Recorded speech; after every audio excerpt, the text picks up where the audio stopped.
Bienvenue dans les abysses tumultueuses de Pontos, la personnification mâle de la mer dans la mythologie grecque. Né du chaos primordial, Pontos incarne bien plus qu'une simple étendue d'eau. Il représente la force brute et la grandeur infinie des océans, un univers en perpétuel mouvement et en constante évolution. Tes flots tumultueux, tour à tour calmes et déchaînés, portent en eux le souffle de la vie et le murmure des anciennes divinités. Dans son homologue céleste, Ouranos, Pontos joue un rôle essentiel dans l'équilibre cosmique. Ses eaux fertiles fécondent les terres et donnent naissance à une pléthore de créatures marines, depuis les plus minuscules organismes planctoniques jusqu'aux majestueuses créatures des abysses. Cependant, l'histoire de Pontos est également marquée par les drames familiaux et les conflits ancestraux. Uni à sa mère Gaïa, il engendre plusieurs divinités marines primordiales. On retrouve Nérée, également connu sous le nom de le Vieillard, est l'une des créatures les plus anciennes de l'océan. Il est souvent représenté comme un sage et un prophète, régnant sur les eaux paisibles et présidant aux mers calmes. C'est le dieu des riches pêches marines.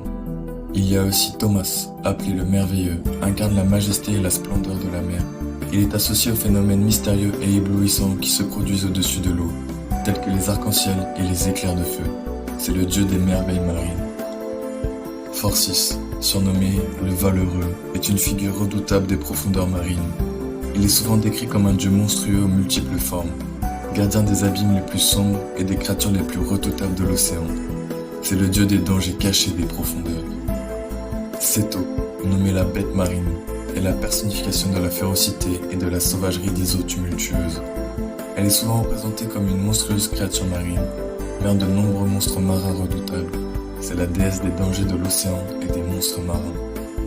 Eurybi, appelée la vaste violence, incarne la force brute et la puissance dévastatrice des tempêtes marines.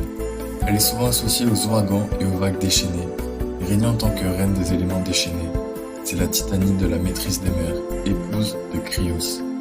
De plus, selon Bachylide, qui était un poète lyrique grec, qui a été inclus dans la liste canonique des 9 poètes lyriques par les Grecs eux-mêmes, et donc selon lui, les Telchines sont également comptés parmi les enfants de Gaïa et de Pontos.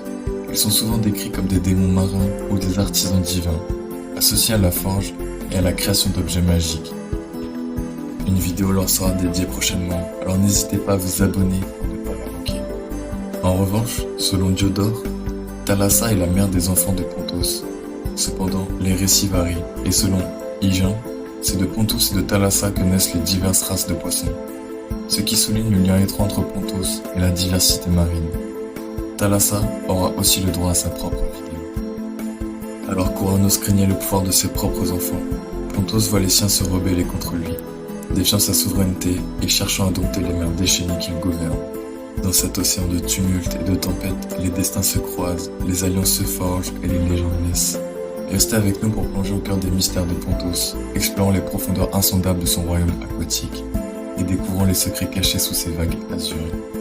Prêt à vous laisser emporter par le flot de cette épopée mythologique? Alors embarquez avec nous dans cette aventure épique des profondeurs marines, où chaque vague révèle un nouveau chapitre de la saga ancestrale de Pontos.